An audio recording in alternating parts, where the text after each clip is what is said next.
my dear wife and people, and all the human society, and especially the Red Cross. Don't leave me. After 3 execution deadlines, a family's ordeal finally eases.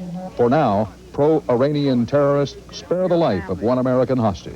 We are very happy and delighted that it's turned out so far the way it did. This is the CBS Evening News. Dan Rather reporting. Good evening. Joseph Cicippio is still alive tonight. The pro-Iranian group holding Cicippio in Beirut first put off his threatened execution today for 4 hours, then suspended it indefinitely while announcing new demands. A spokesman for President Bush said the suspension was a hopeful development. The day began with a death sentence set for 11 a.m. Eastern Time. The terrorist had postponed it once for 48 hours, saying it would not be extended again. But then this morning at 7:32 Eastern Time, they announced another 4-hour delay. They released a videotape they said was of Cicippio pleading for his life. Don't be late, because they are very serious to hang us. And the period becomes very soon, and the hour is very little. The tape was rushed to Damascus and broadcast to the West. 10:40 a.m. When Cicippio's family in Pennsylvania first saw it, they said they hardly knew him. I'm not 100% sure that it's Joe. I think it's Joe.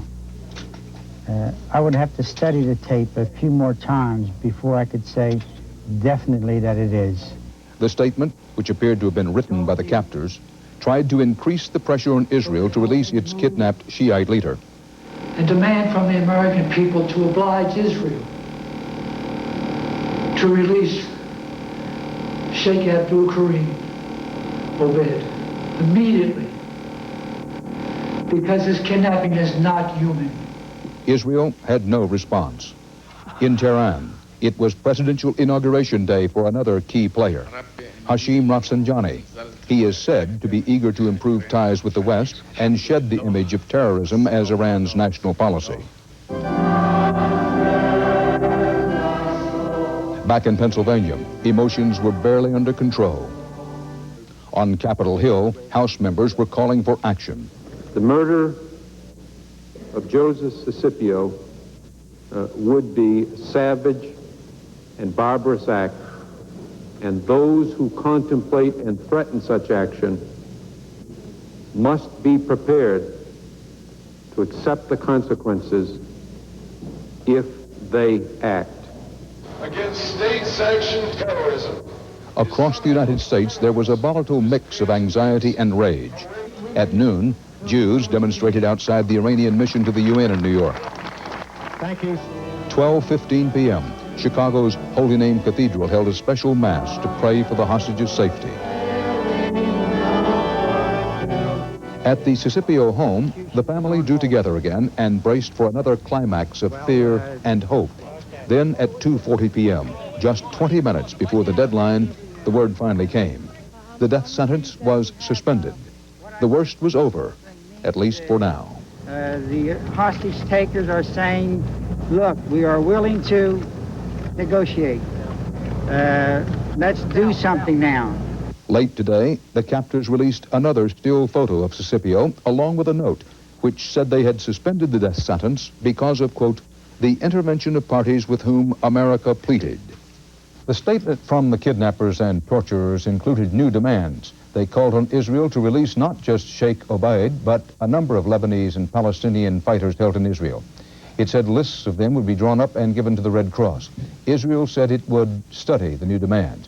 It has stood firm in refusing to free the Sheikh, except as part of a possible broad prisoner swap. Correspondent Bob Simon has the latest from Tel Aviv. You could feel the relief in Israel tonight. People listening to the news, people making the news, knew that the pressure was off. Israeli officials viewed the freeze as a vindication of their hard line, of what they saw as their cool nerves in a hot war. Israeli forces in Lebanon were poised and ready. But even before Cicippio's reprieve, Secretary Baker phoned Foreign Minister Aarons and said the Americans did not see the need for an Israeli move right now. Baker did not ask Aarons to return Sheikh Obey to Lebanon, not even while Cicippio's life was still on the line. The Israelis did not want to say much about what was billed as the new initiative from Hezbollah.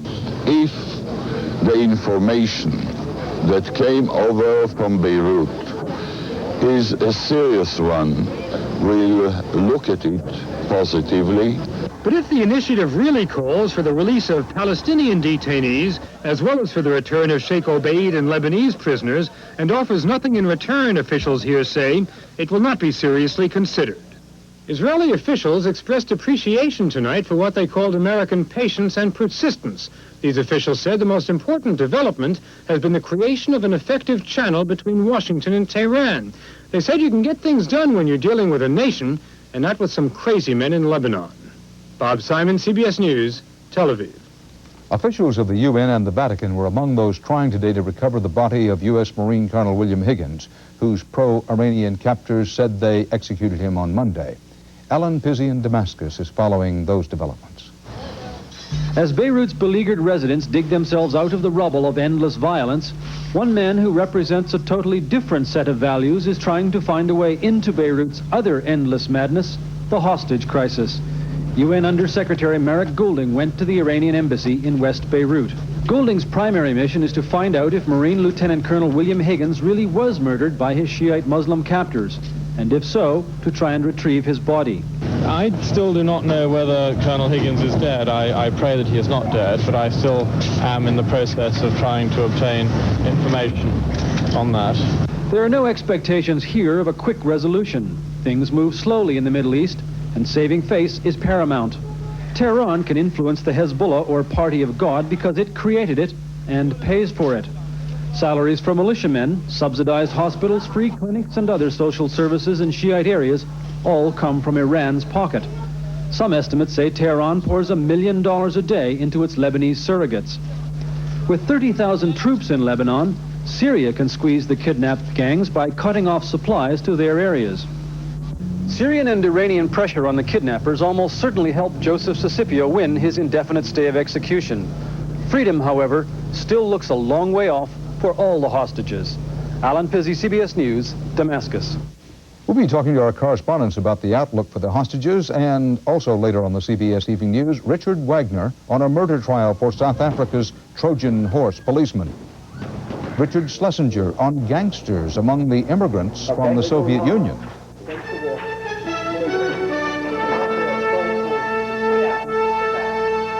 Joining me now to try to sort through the latest questions raised by today's developments in the still unfolding and extremely complex hostage crisis, four veteran CBS News colleagues. Bob Simon is in Israel, Leslie Stahl is at the White House, Bill Plant is at the State Department, David Martin at the Defense Department. First, what do we know about how and why the kidnappers, the torturers, called off the execution of Joseph Cicippio today? First, David Martin. Well, Dan, there are intelligence reports tonight that Iran's new president, Rafsanjani, sent a personal envoy to Beirut, and the presumption is that that was somehow instrumental in persuading the Revolutionary Justice Organization to spare Cicippio's life. Bob Simon? Dan, this is not the first time the Israelis have advised the Americans to open the gate to Iran. What they're pointing out tonight is not only that the connection worked, but that there were a whole lot of people working on it. The Russians in particular, the Japanese, the Europeans. It was almost as if the entire industrialized world was telling Iran, get this thing done. Bill Plant. In addition to what the other nations said, there's a suspicion here that the delay was granted because Iran and its followers in Lebanon are willing to explore a deal with Israel. But if that's the case, Dan, nobody in this building wants to hear about it. The position here is that the U.S. does not deal with hostage takers. But if there is a deal, the U.S. is going to certainly have to participate, at the very least, to return the Iranian assets which were frozen here at the fall of the Shah. Leslie Stahl. Dan, at the White House, they say this is the Middle East and it's murky, while circumstantial evidence points to Iran as the pivotal pressure point on Hezbollah.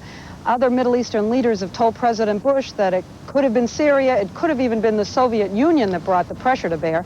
And if it was Iran, they're not sure why. Perhaps it was a sense of a military threat, but then again, they think maybe Rafsanjani, the moderate leader there, wanted to use this as an opportunity to improve relations with the United States. It's just very confusing. Important to keep in mind, relief surely that the death threat against Joseph Cicippio is lifted, at least for now, but the hostage crisis goes on. William Higgins, after all, may have been killed, and Cicippio and other Americans remain hostages and in great danger. So what happens now, Bob Simon? Dan, Israeli officials believe the initial negative reaction from Washington was caused by the fact that Israel had brought the hostage question back to the front burner, which is precisely where the Bush administration did not want it. But now that it's there, they say, it's not unthinkable to dream what may now be a possible dream, to keep working not only to keep the hostages alive, but to get them free. Bill? But the problem is that this is far from over. The expectations have been raised, which can't be met very quickly. They fear here that the threat by the captors to reinstate the death sentence overshadows everything that happened today. Intensive diplomacy will certainly continue, but racing against that is the danger that the militants in Lebanon may get impatient and act. David Morton. Dan, technicians are still analyzing that tape which purports to show Rich Higgins hanging by his neck. And I think a lot of what happens next will depend on whether or not they are definitely able to identify that as Rich Higgins and determine how he died and when. To what happens now, Leslie Stahl? Dan, at the White House, clearly enormous relief, but there's a determination not to give any sense of celebration. They don't see this as a breakthrough because the cruel status quo still exists. We still have American hostages in Lebanon. Thank you, Leslie Stahl, Bob Simon, Bill Plant, and David Morton live tonight from their posts. And I'll be back with more news in a moment, so stay here with us.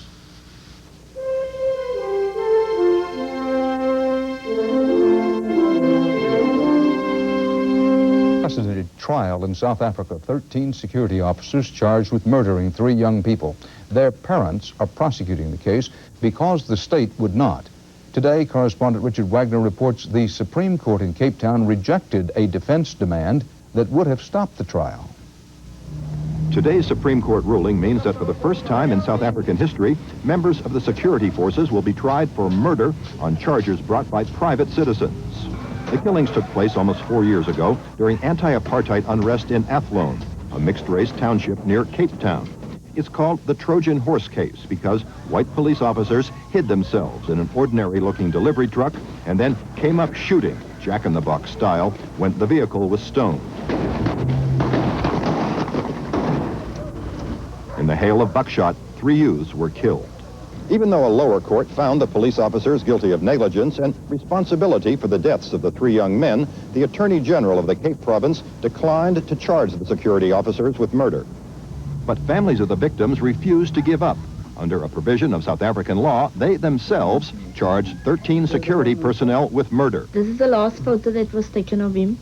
Today, rejecting demands for huge legal costs. Should the families lose their case, the court ordered the trial to proceed. It's like yesterday that has happened, and I'm glad that the case is going on for, not for myself, but for other people that also went through these things, and they just stop there because they feel it's police and they don't want to get involved. Athlone today is still haunted by the killings. The physical scars remain and the psychological wounds will not go away. Few people will even speak of the incident, but those who will do not forget and will not forgive. For us, it really means the police is not there to protect you, but to kill people. On the day of the signal victory in court, the parents of one of the victims grieved at the grave of their slain son.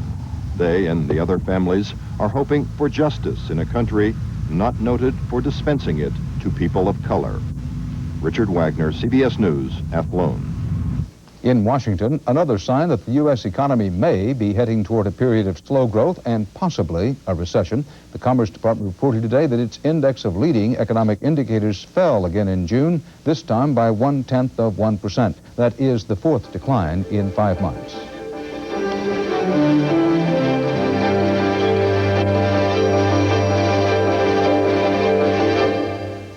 Separate veto threats from President Bush. Mr. Bush threatened to veto the entire multi-billion-dollar savings and loan bailout bill approved by the House today. The House refused to adopt President Bush's accounting formula, which is aimed at keeping billions of the bailout cost from actually being counted in the federal deficit.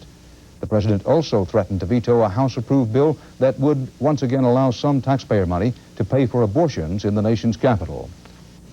Figures out today show that Soviet Jews are immigrating at more than twice last year's rate. Just last month, nearly 4,000 arrived in Vienna. most awaiting final resettlement in the United States. As Soviet emigres come here in search of a new life, correspondent Richard Schlesinger reports a disturbing number of them are finding that life in crime.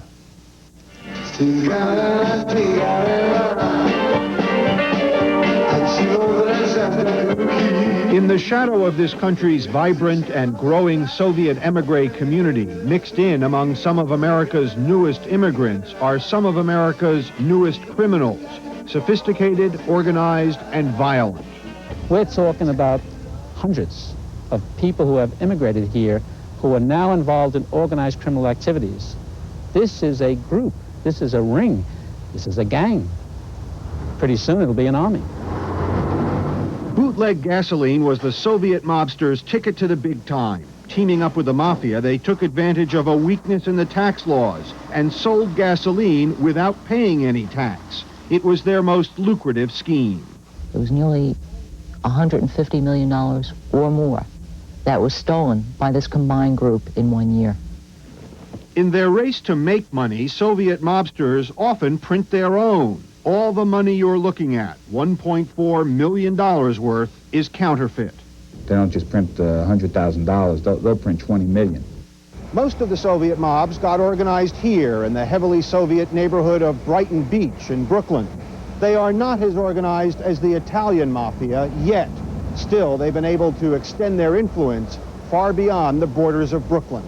You will generally find Soviet emigres in New York City, Miami, Los Angeles in the United States. You will find them in Toronto, Canada. Hold up the overhead door there and I'll back the truck in and we'll get started. Police say the Soviets are expert con men. The man in the white shirt is a Soviet emigre named Mark Gorelick. He's taking a delivery of luggage. He and another Soviet ran a scam telling businessmen they were running sales promotions. They were so convincing that major companies agreed to deliver almost $200 million in furs, luggage, and other items before being paid. These items wouldn't have lasted more than a few hours on the street. That's how quickly they would have been sold. It never got that far. In this case, the delivery men are undercover police officers. We have additional bad news for you. We're not truckers.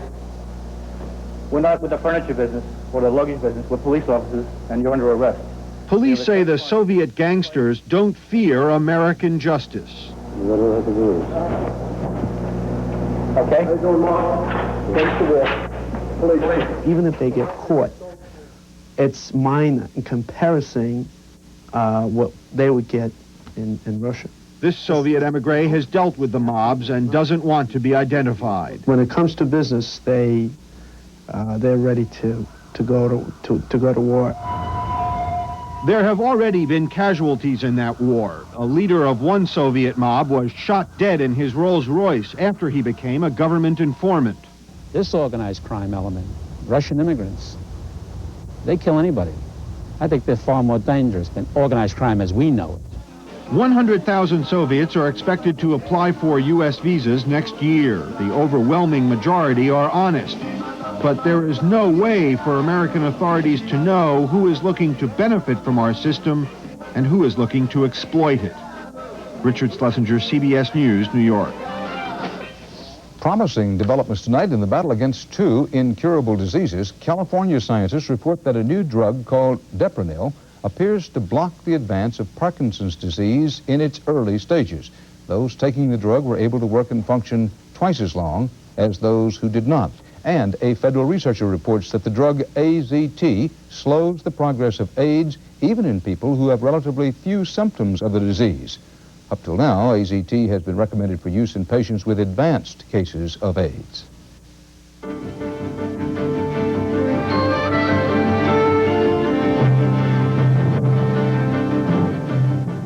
Echoes of a nightmare. Word from the shadows of the Middle East that an American hostage will not be murdered today. A tape surfaces, the mouthing of terrorist demands by a hostage in unspeakable and unspoken fear of death. The sighs of relief here at home over a life that wasn't taken, but the gnawing in the gut that won't go away. CBS News correspondent Bruce Morton has some thoughts tonight on the anguish of an America founded on constitutional points of law, confronted by terrorism at the point of a gun. Here we are again. Nothing makes us angrier or more helpless. I can't tell you when the hostages will be released. They're about to shoot a passenger. They just shot a passenger to their 847. We will fight back against your cowardly attacks on American citizens and property. We want to. We want to get our people back or make the bad guys suffer. We want to blow somebody away. If they are killing us, then we should also catch those people and we should kill them. We are vulnerable because we are an open society. We wear our grief in headlines and on TV. They hide in shadows. My name is Alan Conwell from Houston, Texas. I am one of the hostages taken on flight 847. Yeah, they're just trying to get media attention, and you guys are the one that are guilty of giving them the attention. But we want to know, want to share the grief of hostage families and friends. To see their family, to see their husbands and sons on TV pleading for their lives, it's horrible. But keeping bad news secret can be awful too. Openness is part of what we are. The terrorists, scorning democracy, have another advantage, what a colleague once called the special strength of the shameless. They reject our standards of decency. They don't care what the world thinks of what they do. Some days you feel like it's just so helpless, and that frustrated and anger just builds up. And let our people go! Let our people go! Old thoughts, old chants and ribbons. All we can do each time is to remind ourselves of what we know. We are strong. National howls of rage don't help. The only remedy seems to be hang tough and stay with it. Sometimes, not always, that has worked. Bruce Morton, CBS News, Washington. And that's part of our world tonight. We hope you'll stay tuned for 48 Hours, what we think is a specially interesting program on schizophrenia. Tonight, that's at 8, 7 Central Time. Dan Rather for the CBS Evening News. See you in 48 Hours soon.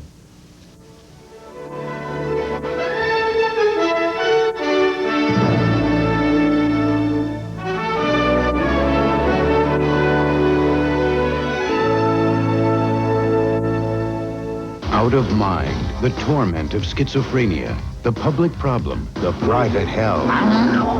A new 48 Hours tonight. This is CBS.